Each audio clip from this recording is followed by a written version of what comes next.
Admiral Tae Min stood in the center of the massive chamber, feeling small despite his tall frame. The Galactic Council's meeting hall was built to make visitors feel tiny.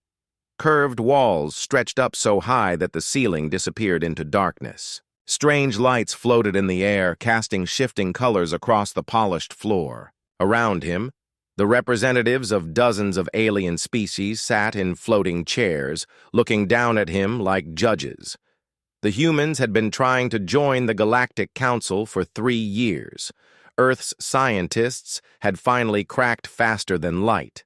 Travel and humanity was ready to take its place among the stars. At least, that was what they hoped. Taemin wore his best dress uniform, dark blue with gold buttons that caught the floating lights. Behind him stood Commander Hyejin, his aide. She carried a tablet with all their prepared speeches and data about humanity. They had practiced this moment hundreds of times. "State your species' name and purpose," came a voice from above.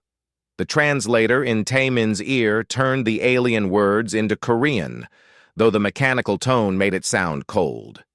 "I am Admiral Taemin of the Terran Defense Fleet," he said, his voice echoing in the vast space. "I speak for humanity. We come seeking membership in the Galactic Council and peaceful trade with all species." A sound like grinding metal filled the chamber. It took Taemin a moment to realize it was laughter. High Arbiter Colven floated down from his platform. He was tall and thin, with purple skin that seemed to shift like liquid. His 4 arms moved constantly as he spoke. "Humanity," he said, tasting the word. "Yes, we have received your reports. You are new to space travel." "We are," Taemin agreed. "But we learn quickly." More grinding laughter from the watching aliens.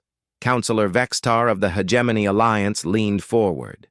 His ship-like body was covered in metal plates that clicked when he moved.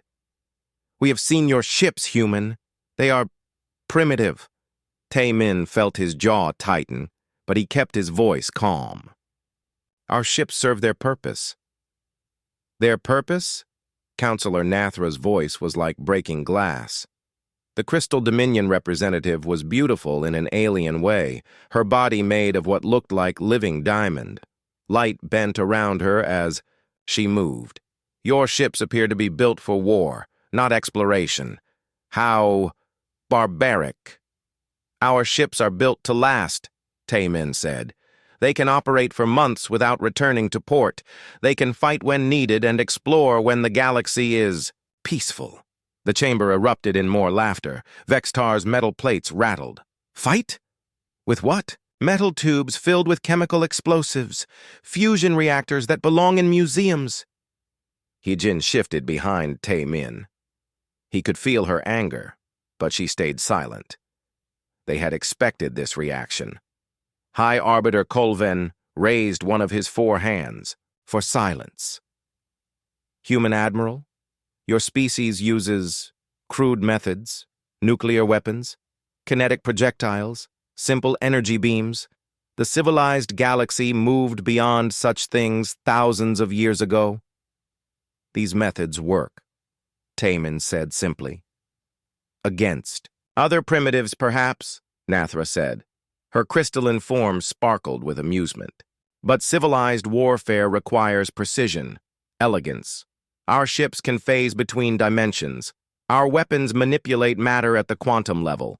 Your ships are like stone clubs in an age of laser surgery."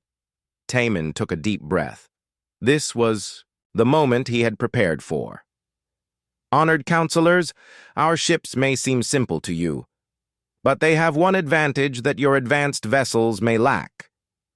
"And what is that?" Colven asked, his tone suggesting he already knew the answer would amuse him. "They never stop." The chamber fell quiet for a moment. Then Vextar's laughter rang out louder than before. "Never stop? What does that mean?" "Our ships are designed for persistence and endurance," Taemin explained. "When other vessels must retreat to repair or refuel, ours continue. When other crews become tired, Ours work in shifts. When other fleets give up, ours keep going. How quaint, Nathra said. You speak of warfare as if it were a marathon rather than surgery. Sometimes it is, Taemin said. More laughter filled the chamber. Counselor Rethka of the Void Swimmers spoke for the first time. His voice was like bubbles popping underwater. This primitive thinks that stubborn persistence can overcome advanced technology and superior tactics. It has worked for us so far, Hyejin said quietly. It was the first time she had spoken, and her words carried a hint of steel. Colvin looked down at them both. Has it? What great victories has humanity won? What terrible enemies have you defeated with your persistence? Taemin met his gaze. We have defeated ourselves many times. We have fought wars that lasted years, decades, even a century. We have learned that in a long fight, victory goes not to the strongest or the smartest, but to the one who refuses to quit. Warfare is not about refusing to quit, Vextar said. His metal plates clanked with irritation. Proper warfare is about applying overwhelming force at the right moment, quick, clean victories that minimize cost and casualties. That works when fighting an enemy who thinks the same way, Taemin said. But what happens when you face an enemy who is willing to fight? Longer than you think is reasonable? The chamber fell silent again. This time the silence stretched longer. Finally, Colvin spoke. Your point is academic. The galaxy has been at peace for centuries because civilized species understand the rules of engagement. No one fights total wars anymore. No one needs to. What if someone does? Hyejin asked. Nathra's crystalline form flashed with annoyance. Then they would be defeated quickly by superior technology and tactics. This is not a matter for debate. Taemin nodded, slowly. I understand your position, honored counselors, but I ask you to remember this conversation. Remember that humanity warned you. Our ships are built to be relentless. They are built to continue fighting long after other vessels would surrender or retreat. A warning? Vextar's laughter was sharper now. Is the primitive species threatening the Galactic Council? Not a threat, Taemin said. A fact. Our ships do not know how to quit. Our crews do not know when to stop. This is simply how we are built. Colvin exchanged glances with the other counselors. When he looked back at Taemin, his expression was almost pitying. Human Admiral, your species' approach to conflict is outdated. But we appreciate your honesty. The Galactic Council will grant humanity limited trading rights in the Outer Rim territories. Limited rights? Hyejin asked. The Outer Rim only, Nathra said firmly. Far from civilized space. You may establish colonies there and trade with other Outer Rim species. When humanity has evolved beyond its primitive ways, we will reconsider full membership. Taemin felt the dismissal like a physical blow, but he kept his expression neutral. We accept your generous offer. Generous? Rethka bubbled. We are protecting the galaxy from your crude methods. The Outer Rim is quarantine, not reward. We understand, Taemin said. He bowed formally to the council. Humanity thanks you for this opportunity. As they walked from the chamber, Hyejin whispered, They think we're animals. Let them, Taemin replied quietly. Animals are dangerous, when cornered. The journey back to Earth took 2 weeks. For most of that time, Taemin sat in his quarters thinking. The galaxy's most powerful species had looked at humanity and seen nothing but crude barbarians with metal ships and simple weapons. They had laughed at the idea that persistence could overcome their advanced technology. On the last day of the journey, Taemin called his senior staff together. The ship's conference room was small and cramped compared to the Galactic Council's vast chamber, but it felt more honest. Orders, sir? Asked Captain Minsu, his chief of staff. Taemin looked around the table at his officers. These were the men and women who would carry humanity into the galaxy. They were smart, dedicated, and absolutely relentless when given a mission. "When we reach Earth," Taman said, "I want you to deliver a message to Fleet Command. Tell them to double shipyard production. Tell them to start training crews for extended operations. Tell them to prepare for the possibility that someone will test our warning." "What warning, sir?" asked Commander Dalsoon. Taman smiled for the first time since leaving the council. "That human warships are a relentless force. The galaxy thinks this is primitive thinking, but one day someone will attack a human colony or threaten our trade routes, and on that day they will learn what relentless really means." The ship jumped to faster-than-light speed, carrying humanity's representatives home. Behind them, the galaxy continued to laugh at the idea that simple persistence could matter in an age of advanced technology. They would not be laughing for much longer. 6 months after the Galactic Council meeting, humanity was building new colonies in the Outer Rim territories. The planet New Busan was one of their first major settlements, home to 50,000 people who had left Earth to start fresh among the stars. They grew food, mined minerals, and built homes under an alien sun. For a while, everything was peaceful. Captain Do Hyun was patrolling the sector when the distress call came through.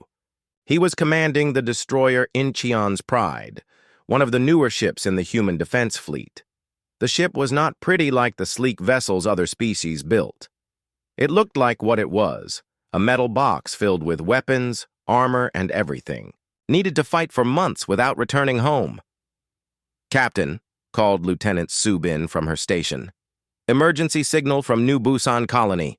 They're under attack." Do Hyun was out of his chair before she finished speaking. "Who's attacking them?" "Unknown ships, sir. Fast movers. The colony reports multiple vessels using hit-and-run tactics. Do Hyun knew about the raiders who lived in the Outer Rim. The Sekmor clans had been terrorizing this region for hundreds of years. They hit fast, took what they wanted, and disappeared before anyone could fight back. Most species just paid them tribute rather than risk a battle they could not win." "How long until we reach New Busan?" Do Hyun asked. 4 hours at maximum speed, sir. Take us there. Full speed. Signal any other human ships in the area to join us." The Incheon's Pride leaped forward, its fusion engines pushing it toward the battle. Do Hyun stood on the bridge, watching the stars stream past. He thought about the 50,000 people on New Busan, men, women, and children who had trusted humanity to protect them. When they arrived, the battle was already over. At least that was what it looked like. "Multiple Sekmor vessels retreating from the planet," Subin reported. 12 ships, various sizes. They appear to be loaded with stolen cargo. Damage to the colony? Heavy. They hit the main warehouse district and the spaceport. No word yet on casualties. Do Hyun watched the enemy ships on his screen. They were sleek and fast, designed for quick raids. They moved like fish in water, graceful and impossible to catch. But they were moving slowly now, weighed down with stolen goods. "Sir," Subin said carefully, "standard procedure for dealing with Sekmor raiders is to let them go. They're too fast to catch, and pursuing them just leads to more attacks." "What does our procedure say?" Do Hyun asked. Subin checked her manual. "Protocol Marathon, sir. Pursue all enemies until they surrender or are destroyed." "Then that's what we do. Set course for the lead raider ship." The chase began. Warlord Zak Thul commanded the Sekmor fleet from his flagship Death's Wing. He was old for his species, with scars covering his gray hide from decades of raiding. He had attacked thousands of colonies and never met serious resistance. Most species built fast ships for exploration or powerful ships for single battles. None built ships for the long hunt. "Report," he growled to his crew. "Single human destroyer pursuing us," his weapons officer replied. "Primitive design. Slow compared to our ships. Good. Let it follow for a while, then lose it in the asteroid field. But hours passed and the human ship kept coming. When the Sekmor fleet entered the asteroid field, the human destroyer followed them in. When they used their superior speed to pull ahead, the human ship just kept coming at the same steady pace. It's still following us, the weapons officer reported. How long has it been? Zak Thul asked. 8 hours, Warlord. That's impossible. Their crew must be exhausted by now. But the human ship was not exhausted. Captain Do Hyun had divided his crew into 3 shifts. While one shift slept, another worked, and the third stood ready. The ship could operate around the clock for weeks if necessary. Status report, Do Hyun said to Lieutenant Subin. We're gaining on them slowly, sir. Their ships are faster, but they keep slowing down. Why are they slowing down? Unknown, sir. Maybe their crews need rest? Do Hyun nodded. Most alien crews worked together all at once. When they got tired, the whole ship had to stop. Human ships were different. They never had to stop. The chase continued. On the 3rd day, Warlord Zak Thul was getting worried. His ships had tried every trick they knew. They had led the human destroyer through 3 star systems, around 2 gas giants, and into a dangerous nebula that should have damaged its primitive sensors. The human ship just kept coming. Status of the pursuing vessel, he demanded. Still following us, Warlord. Distance is now 2 million kilometers and closing. 2 million? Yesterday it was.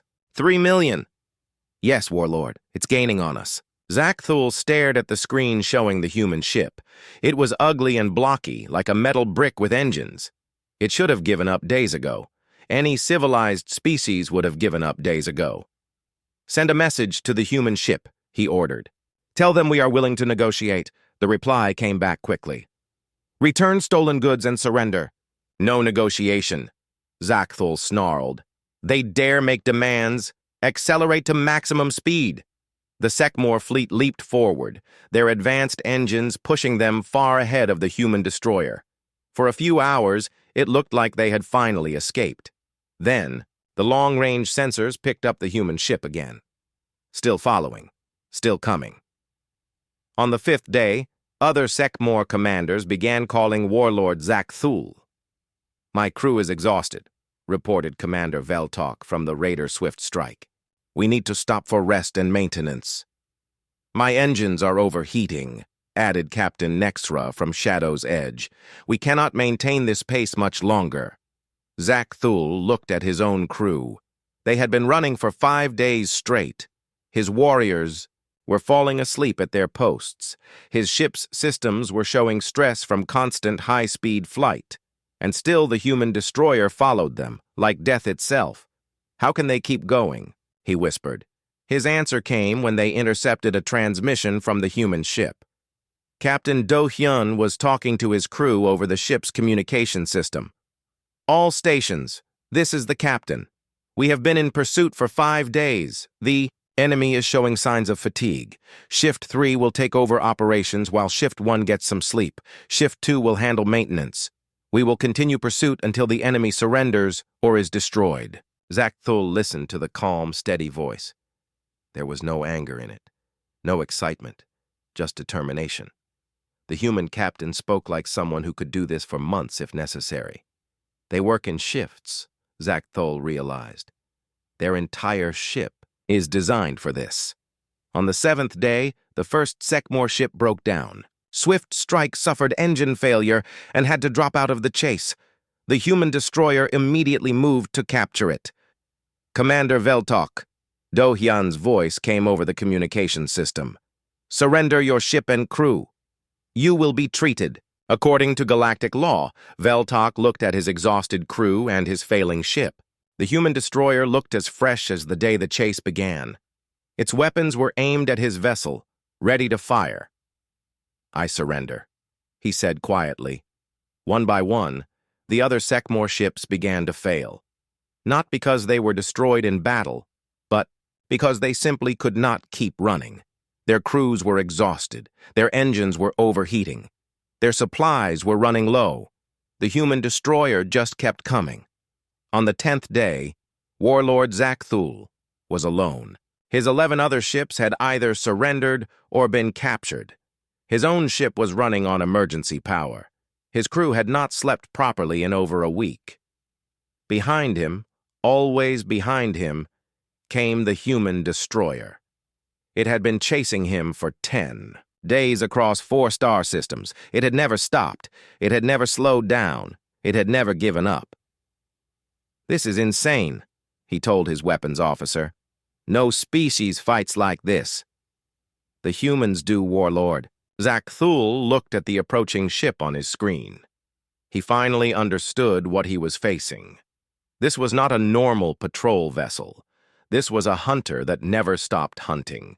It would follow him to the end of the galaxy if necessary. "Open a channel to the human ship," he ordered. Captain Do-hyun's face appeared on the screen. He looked tired but alert. Behind him, the bridge of the human destroyer was busy with activity. Crew members moved efficiently between stations. Everyone knew their job. "Warlord Zakthul," Do-hyun said. "I am Captain Do-hyun of the Human Defense Fleet. Surrender your vessel." "Why?" Zakthul asked. "Why do you never stop? Any other species would have given up days ago." Do-hyun was quiet for a moment. When he spoke, his words were simple and clear. "Because stopping means our people die. We don't stop." Zakthul felt something he had never felt before in his long career as a raider. He felt defeated, not by superior weapons or tactics, but by an enemy that simply would not quit. "I surrender," he said. The great chase was over. News of the victory spread quickly through the outer rim. The Sekmor clans, who had terrorized the region for centuries, had been defeated by a single human destroyer that refused to give up. Not through superior technology or overwhelming force, but through simple, relentless pursuit. Captain Do-hyun returned to New Busan with 12 captured Sekmor ships and their crews. The stolen goods were returned to the colony. The raiders were turned over to galactic authorities. When reporters asked him how he had defeated such a famous enemy, Do-hyun's answer was simple. "We didn't fight harder than them. We just fought longer." Word of the victory reached the Galactic Council. Councilor Vextar read the report with growing concern. Fleet Marshal Vextar of the Hegemony Alliance was angry. The humans had been in the galaxy for only 1 year, and already they were causing problems. First, they had defeated the Sekmor raiders through sheer stubbornness. Now they were expanding their colonies and trade routes into areas the hegemony considered their territory. "They need to be taught their place," he told his staff during a meeting aboard his flagship Eternal Dominion. The ship was beautiful, covered in smooth metal, that could phase in and out of normal space. Its weapons could manipulate matter at the quantum level, turning enemy ships into dust without leaving wreckage. "Sir," his aide Admiral Velkun said carefully, "the humans defeated an entire Sekmor fleet. Perhaps we should be cautious." Vextar's metal plates clicked with irritation. "The Sekmor are pirates, not warriors. Any proper military force could have defeated them. The humans just used primitive tactics that no civilized species would consider." He stood up, his mechanical body towering over the other officers. "We will show these humans how real warfare is conducted. Quick, clean, and decisive." The Hegemony Alliance was the most powerful military force in the galaxy.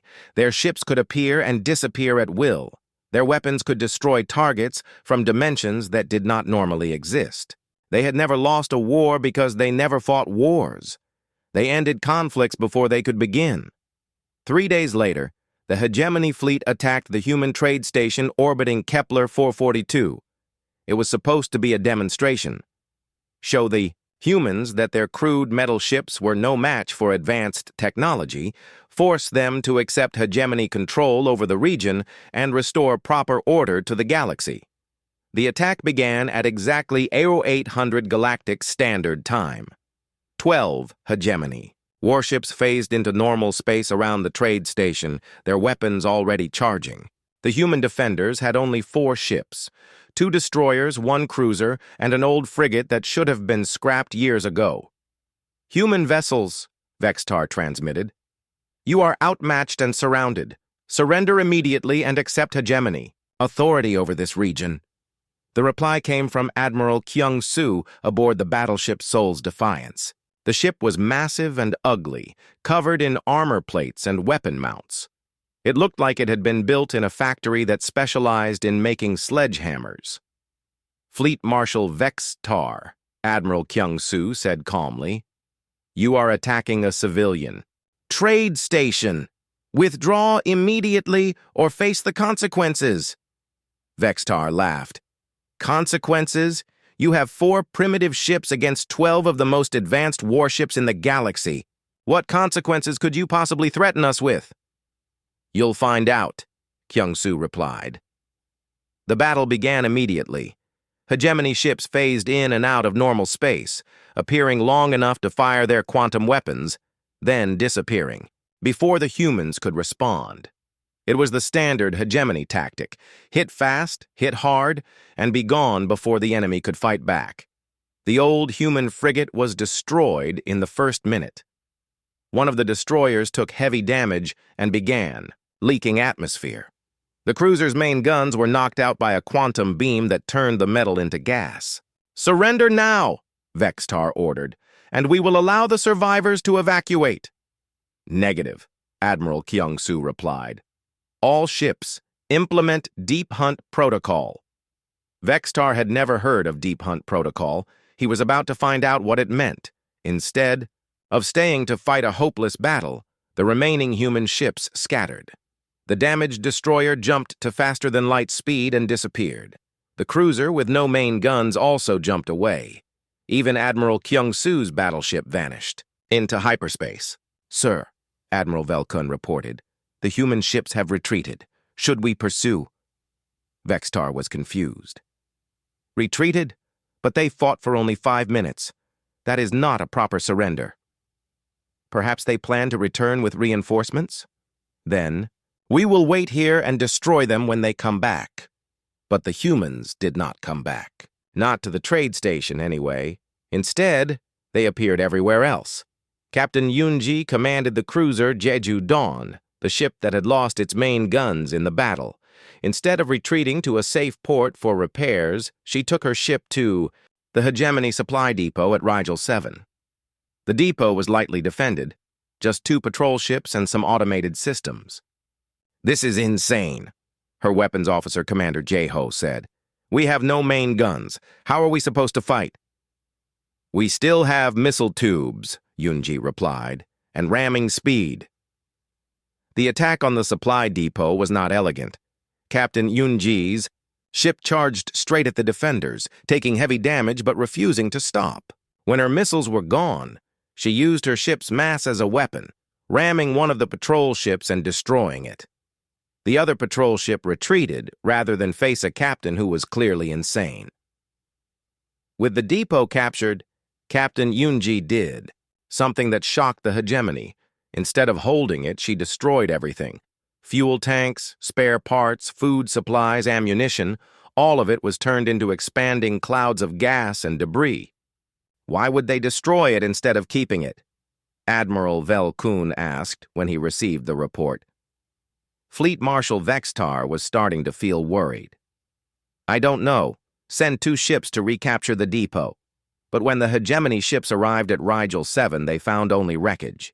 And waiting in the asteroid field nearby was the human cruiser Jeju Dawn, still damaged, still missing its main guns, but somehow still fighting. The chase began.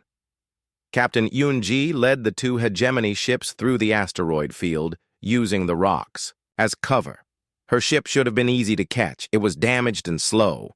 But every time the hegemony ships got close, she would lead them into another trap. "How does she know this asteroid field so well?" the hegemony commander asked. His tactical officer checked the records. "Sir, she doesn't. According to our intelligence, this is the first time any human ship has been in this system." "Then how is she avoiding our attacks?" The answer was simple, but alien to hegemony thinking. Captain Yunji was learning as she fought. Every near miss taught her something about hegemony weapons. Every successful dodge showed her how their ships moved. She was turning the battle into a classroom, and the hegemony ships were unwilling teachers. The chase lasted for 6 days. Every time the hegemony ships thought they had her cornered, Captain Yunji would find a way out. She used her ship's damage as camouflage, hiding among the wreckage of destroyed asteroids. She led them into solar flares that disrupted their advanced sensors. She even crashed her ship into an asteroid, making it look like she had been destroyed, then emerged from the other side to continue the chase. On the 6th day, one of the hegemony ships suffered engine failure from the constant pursuit. The other ship had to stop to help with repairs. "Where is the human cruiser?" the commander asked. "Gone, sir. She jumped to hyperspace while we were repairing the engines." Finally, report to Fleet Marshal Vexus Tar that the threat has been eliminated. But Captain Yunji had not been eliminated. She had gone to attack another supply depot. The same thing was happening all across hegemony space. The human destroyer that had retreated from the first battle was now attacking communication relays. Admiral Kyung-Soo's battleship was hitting isolated patrol groups. Even the heavily damaged destroyer was still fighting, using guerrilla tactics to strike at targets the hegemony had thought were safe. "This is not how warfare is supposed to work," Fleet Marshal Vextar complained to his staff. "Where are the major fleet battles? Where are the decisive victories? The humans refuse to engage in proper fleet actions," Admiral Velkun reported. "Every time we send ships to hunt them, they lead our forces on extended chases through dangerous regions of space." "How long have they been doing this?" 3 months, sir." Vextar was shocked. 3 months? How are they still operational? Their ships should have run out of supplies weeks ago. The answer lay in how human ships were designed. While hegemony vessels were marvels of technology, they required regular maintenance at specialized facilities. Human ships were built like trucks, simple, sturdy, and designed to be repaired with basic tools and salvaged parts. When Captain Yunji needed new missiles, she built them from scrap metal and chemical explosives. When the human destroyer needed engine parts, the crew made them in the ship's machine shop. "Sir," Admiral Velkun said quietly, "our ships are not designed for extended operations. We need to return to base for maintenance and resupply." "And the humans?" "They show no signs of stopping, sir. If anything, they seem to be getting better at this type of warfare." Fleet Marshal Vexitar looked at the tactical display showing hegemony space. Red dots marked human ships moving like ghosts through his territory. Green dots showed hegemony. "Vessels trying to catch them. The green dots were always one step behind." "How many ships have we lost?" he asked.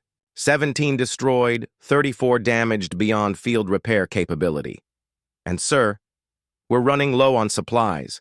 The humans have destroyed or damaged most of our depot facilities." "What about our advanced technology? Our phase drives? Our quantum weapons?" "The humans have adapted, sir. They use sensor nets to track our ships even when phased. They spread their forces so widely that our quantum weapons cannot achieve decisive results. And they have learned to predict our tactics." Admiral Velkun showed him a report. "This is from Commander Zektar, whose ship was damaged by the human battleship Sol's Defiance."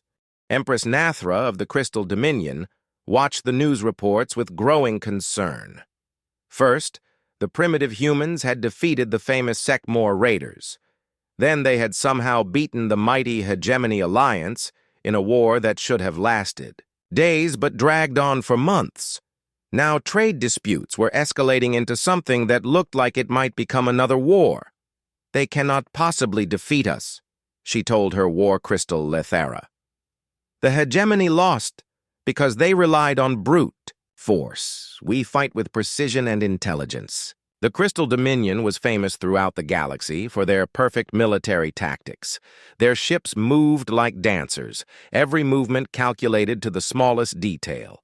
Their weapons fired with surgical precision, hitting exactly what they aimed at and nothing else. They had never lost a war because they never made mistakes. The humans are lucky, Lithara agreed.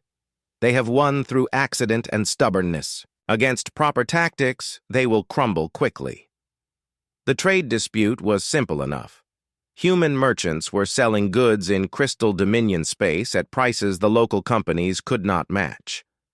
When the Dominion tried to tax the human goods, the humans claimed their trade agreement with the Galactic Council protected them. Lawyers and diplomats had been arguing about it for weeks. Then a Crystal Dominion patrol ship tried to board a human freighter. The freighter refused and called for help. A human destroyer arrived and demanded the patrol ship withdraw. When it refused, the destroyer opened fire. That attack was an act of war, Empress Nathra declared to her council. The humans must be taught that the Crystal Dominion does not tolerate such behavior. Fleet Admiral Bora commanded the human response force from the carrier Busan's Hammer. Her fleet was smaller than what the humans had sent against the hegemony. Just 8 ships, including 3 that had been damaged in previous battles and hastily repaired. They think we're an easy target, she told her staff. The Crystal Dominion believes their perfect tactics will beat our crude methods. What are our orders, Admiral? Asked Captain Jiwoo of the destroyer Mokpo's Revenge. Same as always, deep hunt protocol. Make them work for every victory. The Crystal Dominion fleet was a thing of beauty. 12 ships that looked like they were carved from living diamond, moving in perfect formation through space. Their commander, War Crystal Lithara, positioned them with mathematical precision. Human fleet detected, her tactical officer reported. 8 vessels in defensive formation around the disputed trade route. Attack formation Delta 7, Lithara ordered. Precision strikes on their command ship. We will end this quickly. The Crystal Dominion ships moved like parts of a clock, each one sliding into exactly the right position. Their weapons charged in perfect synchronization. When they fired, their beams converged on the human carrier Busan's Hammer with pinpoint accuracy. The human ship staggered under the assault. Its armor was melted away in precise cuts. Its weapon systems were disabled by surgical strikes. According to all tactical manuals, it should have surrendered or been destroyed. Instead, the carrier kept fighting. Impossible, Lithara whispered. Their command ship should be combat ineffective. But Admiral Bora had moved her command center to a backup location deep inside the ship. When the main bridge was destroyed, she kept commanding from the secondary bridge. When that was damaged, she moved to the tertiary command post. The ship had been designed to keep fighting even when most of it was destroyed. All ships, Bora transmitted, begin irregular maneuvers. Do not follow standard formations. This was where human tactics became truly alien to Crystal Dominion thinking. Instead of maintaining perfect formations, the human ships began moving in chaotic patterns. When the Crystal ships adjusted their precision tactics to counter the expected human response, the humans did something completely different. Captain Jiwoo aboard Mokpo's Revenge noticed that the Crystal ships moved in predictable patterns. Every 90 seconds, they would shift formation to maintain optimal firing positions. He began timing his ship's movements to those shifts, appearing where the Crystal ships did not expect him. How is he doing that? Lithara demanded. His ship should not be able to predict our formation changes. Unknown, War Crystal. But he seems to be learning our patterns. Learning. That was the key difference between human and Crystal Dominion tactics. The Dominion fought with perfect precision, but their precision was based on fighting enemies who followed predictable rules. Humans did not follow rules, they learned new ones as they fought. Commander Young Sik, aboard the cruiser Ulsan's Fury, took this even further. His ship had been badly damaged in the opening exchange, with half its weapons destroyed and its main engine failing. According to Crystal Dominion logic, the ship should retreat for repairs. Instead, Young Sik used his ship's damage as a weapon. He let the Crystal ships think his vessel was dying, drifting helplessly through space. When they moved in for the kill, he fired his remaining weapons at point-blank range. They are using their damaged sections as decoys, Lethara realized. This is not proper warfare. What should we do, War Crystal? Maintain formation integrity. Precision will overcome chaos. But precision was becoming the Crystal Dominion's weakness. Their ships were so perfectly coordinated that they could not adapt when the humans stopped following predictable patterns. When the human ships scattered and began fighting as individuals instead of a fleet, the Crystal ships could not adjust their tactics quickly enough.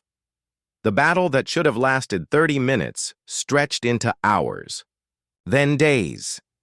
Status report, Empress Nathra demanded from her palace on the Crystal homeworld. The human fleet is still operational, Lethara reported. We have damaged several of their ships, but they continue to fight. How is that possible? Your tactical analysis said they would be defeated in the first exchange. Yes, Empress, but they are not fighting according to any known tactical doctrine. When we destroy their weapons, they use ramming attacks. When we damage their ships, they fight more aggressively, not less. They seem to become more dangerous when wounded. The truth was that human ships were designed to keep fighting under conditions that would disable any other species' vessels. When the carrier Busan's Hammer lost its main flight decks, the crew began launching fighters from cargo bays. When the destroyer Mokpo's Revenge lost its navigation systems, Captain Jiwoo steered the ship manually using visual sightings of stars. They are fighting with backup systems for their backup systems, the Crystal Tactical Officer reported. We have never encountered ships designed for such extended combat. The turning point came on the third day of the battle. The human carrier, which should have been destroyed twice over, began launching a continuous stream of fighter craft. Wing Commander Hyun-woo led squadrons of patched-together fighters, using whatever weapons they could find. How many fighters do they have? Lethara asked. Unknown, War Crystal. We have destroyed at least 40, but they keep launching more. From where? Their flight decks are destroyed. They appear to be manufacturing new fighters from spare parts and debris. The Crystal Dominion ships were built for precision warfare, not continuous combat. Their weapons needed time to recharge between shots. Their systems required regular maintenance. Their crews worked in perfect coordination, but they could not maintain that coordination indefinitely. The human fighters, meanwhile, attacked in waves that never seemed to end. When one squadron was destroyed, another took its place. The fighters themselves were crude compared to Crystal technology, but there were always more of them. War Crystal, the tactical officer reported. Our weapon systems are overheating from continuous use. We need to withdraw for maintenance. Impossible. We cannot retreat from primitives. Our ships are not designed for extended combat operations. We must have time to repair and recharge. But the humans gave them no time. Wing Commander Hyun-woo's fighters harassed the Crystal ships continuously, never allowing them to rest or repair. When Crystal ships tried to withdraw, human ships followed them. When they tried to regroup, more human fighters appeared to break up their formations. This is not warfare, Lethara said in frustration. This is harassment. Where is the decisive battle? Where is the moment of victory? The answer was that humans did not fight for decisive battles. They fought for eventual victory, wearing down their enemies through continuous pressure until something broke. On the 7th day, it was the Crystal Dominion that broke. War Crystal, the engineering officer reported. Our primary weapons are offline. Our formations are scattered. Half our ships are operating on emergency power. Lethara looked at her tactical display. The perfect Crystal fleet was in ruins, not from a single catastrophic defeat, but from a week of constant fighting against an enemy that refused to stop. Meanwhile, the human carrier Busan's Hammer was still operational. It looked like a wreck, with hull breaches sealed by emergency patches and weapon mounts held together with salvaged metal. But it was still fighting, still launching fighters, still commanding the battle. How is this possible? Lethara whispered. The answer came from an intercepted human transmission. Admiral Bo-Ra was talking to her crew from whatever command post. She was using now. All sections, this is the Admiral. I know the ship looks bad, but we're still fighting. Engineering, keep those fighters flying.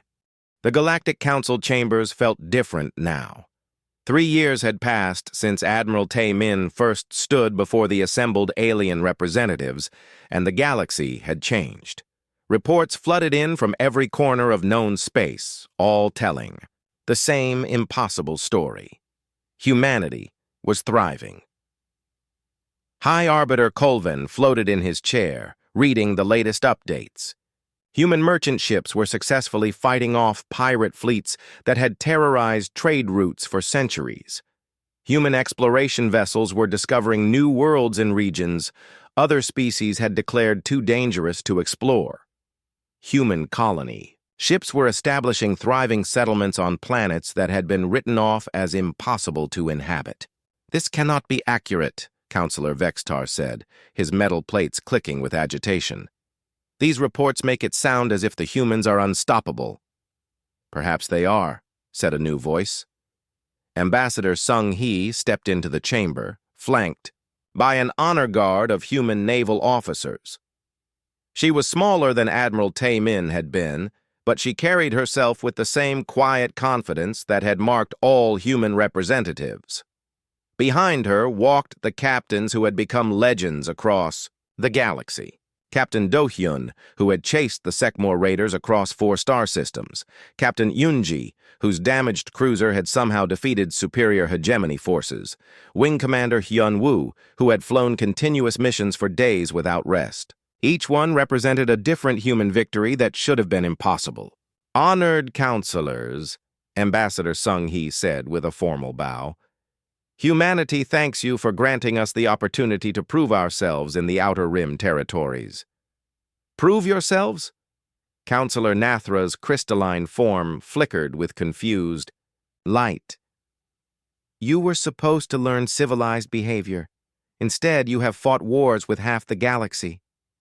Wars we did not start, Captain Do-hyun said quietly. Wars we finished. High Arbiter Colvin gestured for silence. The Council has reviewed the reports from the Outer Rim. Your species has exceeded expectations in some areas. In all areas, Ambassador Sung Hee corrected politely. Human colonies are more productive than projected. Human trade routes are more secure than those protected by established military forces. Human exploration efforts have discovered 17 new worlds suitable for colonization. Through crude methods, Vexitar insisted. You fight like barbarians. Captain Yunji stepped forward. Fleet Marshal, with respect, we fight like humans. When the hegemony attacked our trade station, you expected us to surrender or be destroyed in a single battle. When we did neither, you called it barbaric. Proper warfare is precise and decisive, Vextar replied. Quick victories that minimize casualties and destruction. That works when your enemy agrees to fight properly, Captain Yunji said. But what happens when your enemy refuses to quit? When they turn your strength against you? When they make you fight longer than you are prepared to fight?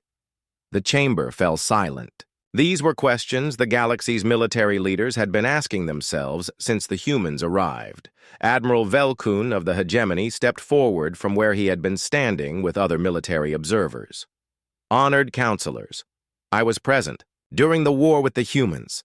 Captain Yunji speaks the truth. We prepared for a battle. They prepared for a war. Explain, High Arbiter Colvin commanded. Our ships are designed for overwhelming force applied at the optimal moment, Velkun said reluctantly. The humans built ships that can fight for months without resupply. Our crews work together as a unit. When they are tired, the entire ship must rest. Human crews work in shifts, so their ships never sleep. We fight until victory becomes impossible. They fight until victory becomes inevitable. War Crystal Lethara of the Crystal Dominion added her voice. Our tactical analysis has reached the same conclusion. Human warfare doctrine is fundamentally different from all known military theory. They do not seek to win quickly, they seek to win eventually. And they adapt, Admiral Velkun continued. Every engagement teaches them something new. Every defeat makes them stronger. By the end of our war, they were predicting our tactics before we implemented them. Counselor Rethka of the Void Swimmers spoke up, his voice bubbling with confusion. But adaptation should not overcome superior technology. Advanced weapons and ships should defeat primitive ones. Captain Jiwoo of the destroyer Mokpo's Revenge answered him. Counselor, our ships may look primitive to you, but they are designed for a different kind of warfare. When your advanced ships are damaged, they become less effective.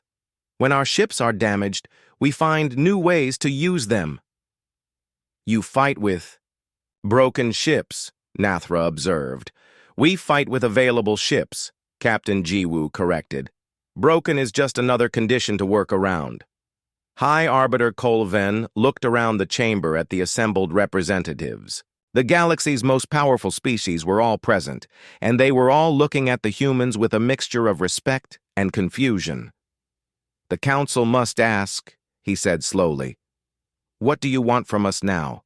You have proven your military capabilities. You have secured your territories. What is humanity's goal? Ambassador Sung Hee smiled. The same thing we wanted 3 years ago, Honored Arbiter. Peace, trade, and cooperation. We never wanted to fight wars. We just wanted to be left alone to build our colonies and explore the galaxy. But you did fight wars, Vexitar accused. When attacked, yes. When threatened, yes. When others tried to take what we had built, yes. Her voice hardened slightly. We will always fight when we must, but we prefer to build. She gestured to a display screen that showed human colonies throughout the outer rim. Green dots marked thriving settlements on worlds other species had considered too dangerous or unprofitable to colonize. New Busan has a population of 2 million. Now, she said, the trade station you attacked, Fleet Marshal Vextar, processes more cargo than any hegemony facility. Our exploration ships have found 3 new hyperspace routes that cut travel time between sectors by 30%. How? Counselor Rethka asked. Those regions are too dangerous for normal exploration, Wing Commander Hyunwoo answered. Because we explore them anyway. When other species find dangerous regions, they mark them as no-go zones. When we find dangerous regions, we figure out how to make them safe. Or at least safe enough, Captain Do-hyun added with a slight smile. We have learned that safe enough is often all you need. High Arbiter Colvin studied the human delegation. The Council must acknowledge that humanity has exceeded all expectations. Your territorial claims in the Outer Rim are hereby formally recognized. Your trade agreements are extended to include inter-galaxy routes. And, he paused, looking around, at the other counselors. Full membership in the Galactic Council is granted, effective immediately. The chamber erupted in noise. Some counselors cheered, others protested, and a few simply sat in stunned silence. However, Colven continued when the noise died down. The Council must issue a formal declaration regarding human military capabilities. What kind of declaration? Ambassador Sung Hee asked. A warning, Admiral Velkin said from his position among the observers. The galaxy needs to understand what they are dealing with. War Crystal Lithara nodded in agreement. Other species must know that engagement with human forces requires different considerations. High Arbiter Colvin activated the chamber's recording systems. Let it be recorded in the official archives of the Galactic Council. Humanity has demonstrated unique military capabilities that do not conform to standard tactical expectations. He paused, choosing his words carefully. Human warships are not designed for quick victory through superior technology or overwhelming force. They are designed for inevitable victory through persistence, adaptation, and refusal to surrender. All spacefaring civilizations are hereby advised, he continued, that engagement with human forces should be undertaken only with the understanding that they will not stop, will not yield, and will continue to adapt until either their enemies surrender or they achieve their objectives. They have proven, he concluded, that in the vast arena of space, persistence is the ultimate weapon. Human warships are indeed a relentless force. The formal declaration was transmitted throughout the galaxy within hours. From the Hegemony Alliance to the Crystal Dominion, from the Void Swimmers to the smallest independent colonies, every civilization received the same message. The humans had changed the rules of warfare, and anyone who ignored that fact did so at their own risk. Ambassador Sung Hee stood to address the council one final time. Honored counselors, humanity accepts your recognition and your warning. But remember, we did not seek to become feared. We sought to become accepted. The choice of how to interact with us remains yours. And if someone chooses conflict? Counselor. Vextar asked. Captain Do-hyun answered for her. Then they will learn the same lesson you learned, Fleet Marshal. We don't fight harder than everyone else. We just fight longer. As the human delegation left the chamber, High Arbiter Colvin looked out at the stars visible through the great windows. Somewhere out there, human shipyards were building new vessels. Not just creating ships, but constantly improving and modifying existing ones. Because for humanity, every ship was a work in progress, every crew was still learning, and every battle was preparation for the next challenge.